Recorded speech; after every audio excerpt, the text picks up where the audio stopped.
The Obama administration announced in December that it would send another 30,000 or more troops to Afghanistan in order to carry out the same imperialist aims as the previous Bush administration. That's what he did. The president said that the principal reason for the escalation was to root out Al-Qaeda and the Taliban and to prevent the spread of, quote, Islamic terrorism, unquote, in the region. Sounds familiar, doesn't it? Yeah. Sounds like Bush. The principal enemy is terrorism. Not only has the war in Afghanistan escalated, in Iraq, the puppet government that was installed by the U.S. after the invasion and occupation of 2003 is still deeply divided and incapable of deciding on who will divide up the leftovers from the imperialist exploitation of the oil industry and war-related contracts. So right now there's a big dispute inside the puppet government in Iraq over who's really in charge. Well, we know who's in charge. It's U.S. imperialism that's in charge. In Pakistan, over 1 million people have been displaced due to the increasing aggressive policies in Afghanistan. They've extended the war into Pakistan. They've disrupted the social fabric in large sections of that nation. On the African continent, the Pentagon's Africa Command, AFRICOM, has received an increase in funding under the Obama administration. The U.S. interference in Somalia, in Zimbabwe, in Sudan, in Nigeria, and many other nations on the continent continues at a rapid speed. This U.S. military involvement costs the working people of this country at least $800 billion a year. Not to mention the toll taken resulting in deaths, injuries, psychological distress, and the loss of labor power of those misused in a series of wars that cannot be won.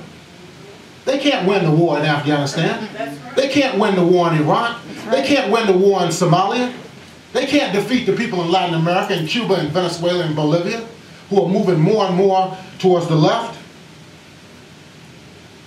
So, Detroit, how has this scenario played itself out here in our city? The most pressing need in Detroit is the lack of meaningful employment for nearly half the population of the city. 44.5% unofficial unemployment rate here in the city of Detroit. Amazing. Detroit has the highest unemployment rate among all the major cities in the United States. Let us examine the impact of joblessness and the phenomenon of the declining rate of wages. Unemployment and underemployment. In the city of Detroit, the problem of joblessness has multiple ramifications on the overall social fabric of this municipality. Without viable jobs and income, the city of Detroit has an extremely high rate of poverty, approximately 40%, and it is rising. As a result, many people who have not been working for an extended period of time become discouraged and completely drop out of the labor market. That's the formal labor market. Now we have an informal labor market that operates as well. That's right. But we won't get into that.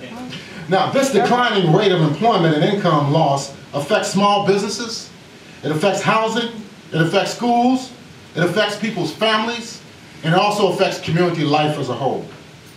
These factors can even hamper the ability of people to mobilize and organize around their most basic needs, such as food, clothing, and shelter. It's hard to organize in this city. That's why I commend our brothers and sisters in Southwest Detroit and in the Latino community, because they still have a real community. When we go for May Day, people come out of their homes and join the demonstrations. People come out of their businesses and join the demonstrations. It used to be like that all over the city. You know, I grew up over around 12th Street and Linwood and 14th and all that. I remember how easy it was to mobilize people. Something would happen on 12th Street. Next thing you know, 500, 600 people would be out in the streets, ready to throw down, you know? It's a lot more difficult now, you know, to do that. A lot more difficult. In Detroit, there's a dearth of not only money for individual households, but the availability of fresh foods. You know, because we have fewer and fewer supermarkets. Recreational facilities, where are they? They've been closed down. Cultural activities, I mean, where are the clubs, the concert halls? They've been closed down. Reliable public transportation. Oh, please. I walk the city every day. I ride the buses every day. I'm out in the streets propagandizing every day. And I see very clearly that public transportation is a major problem for people here in the city of Detroit. Consequently, the overall quality of life has deteriorated, and this negatively impacts the general standard of living in the city. Nonetheless, the problem of unemployment is not limited to the city of Detroit. Recent reports indicate that virtually every major urban area in the United States has seen an increase in unemployment over the last few months, despite the ruling class propaganda that promotes the myth of an economic recovery. Every major city in the United States, they just issued a report from the Bureau of Labor Statistics just the other day that indicated this. In a recent article published by a San Diego-based website, quote, regional and state unemployment numbers were little changed in March, according to the Department of Labor's Bureau of Labor Statistics. However, California was a standout for a record high jobless rate. California, which used to be one of the wealthiest states in the country. Although non-farm payroll jobs increased by 4,200 during the month, according to the California Employment Development Department, California's unemployment rate climbed from 12.5% in February to 12.6% in March. So much for the recovery. This article continues by pointing out that the, quote, national rate remained at 9.7 for the third straight month, up from 8.6% in March of 2009. So 1 year ago, the unemployment rate was less than what it is today. And San Diego's rate shot up to 11% unemployment in San Diego, where our comrade is from here. Amazing. The state which tied for the third worst jobless rate in the nation with Rhode Island and just behind Michigan and Nevada has 458,600 fewer people employed over the past year. So now California is third, Rhode Island is second, and Michigan is number one in regard to unemployment. In addition to these developments, the western region of the United States had the highest jobless rate during March 2010 at 11.0%. In the state of Utah, the highest unemployment rate in 26 years was reported just last month.